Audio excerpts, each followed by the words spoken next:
শাহবাগ মোড়ের জুলাই স্মৃতিস্তম্ভে কিছুক্ষণ আগে কে বা কারা জুতার মালা ঝুলিয়ে দিয়ে গেছেন, তবে নির্দিষ্ট করে কেউ বলতে পারছেন না কারা লাগিয়েছেন। আমার পেছনেই আপনারা দেখতে পাচ্ছেন যে জুলাই স্মৃতিস্তম্ভটি রয়েছে, সেই স্মৃতিস্তম্ভে এখনো ঝুলছে দুইটি জুতার মালা। সেটি আসলে স্টিলের তার দিয়ে বেঁধে স্মৃতিস্তম্ভের একেবারে যে পাশটি রয়েছে দক্ষিণ পাশে লাগিয়ে রাখা হয়েছে এবং এখানে কোনো প্রত্যক্ষদর্শী আসলে পাওয়া যায়নি যারা দেখেছেন। তবে আইনশৃঙ্খলা বাহিনীর সদস্যদের সাথে আমরা কথা বলেছি, তারা বলছেন আসলে কখন কে বা কারা লাগিয়েছে সেটা আসলে তারা এখন পর্যন্ত নিশ্চিত নন। যদিও এর আশপাশে বেশ কয়েকটি সিসিটিভি ক্যামেরা রয়েছে, তবে সেটি আসলে কিছুক্ষণ পরে যদি আইনশৃঙ্খলা বাহিনী পর্যবেক্ষণ করেন পরবর্তীতে আসলে জানা যেতে পারে এটি আসলে কারা লাগিয়েছেন বা কোনো কার্যক্রম নিষিদ্ধ আওয়ামী লীগের কেউ লাগিয়েছেন কিনা সেটিও আসলে জানা যাবে।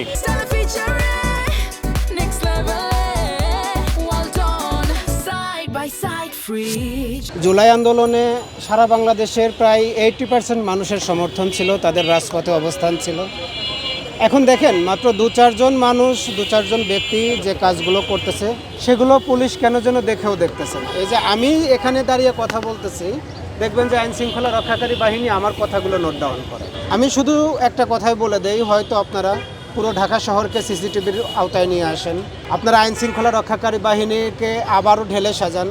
আপনি যদি আইন শৃঙ্খলা রক্ষাকারী বাহিনীর ভিতর 50,000 যে আওয়ামী লীগের সময়ের চাকরি দেওয়ার যে লোকগুলো ছিল তাদেরকে রেখে যদি আপনি আইন শৃঙ্খলার উন্নতি করতে চান, সেটা কোনোভাবেই সম্ভব না। আর আপনাদের মাধ্যমে স্বরাষ্ট্রমন্ত্রী মহোদয়কে বলি, আপনার যদি এখনও সংবিধান নিয়ে ক্লাস শেষ না হয়, আপনি সংসদে এখনও সংবিধানের ক্লাসগুলো নিতে থাকেন।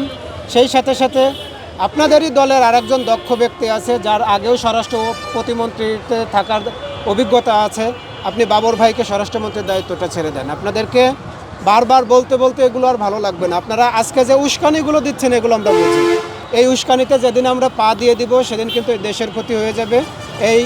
যারা এই উস্কানিতে দিচ্ছে তাদের অনেক বড় ক্ষতি হয়ে যাবে। এগুলো বন্ধ করতে হবে এবং এখনই বন্ধ করতে হবে। দেখেন, এগুলো হতেই থাকবে যতক্ষণ পর্যন্ত আইন শৃঙ্খলা রক্ষাকারী বাহিনী এদেরকে সাপোর্ট দিতে থাকবে, এর ভিতর থেকে একটা অংশ সাপোর্ট দিতে থাকবে, সরকারের ভিতর থেকে একটা অংশ এদেরকে উস্কে দিবে।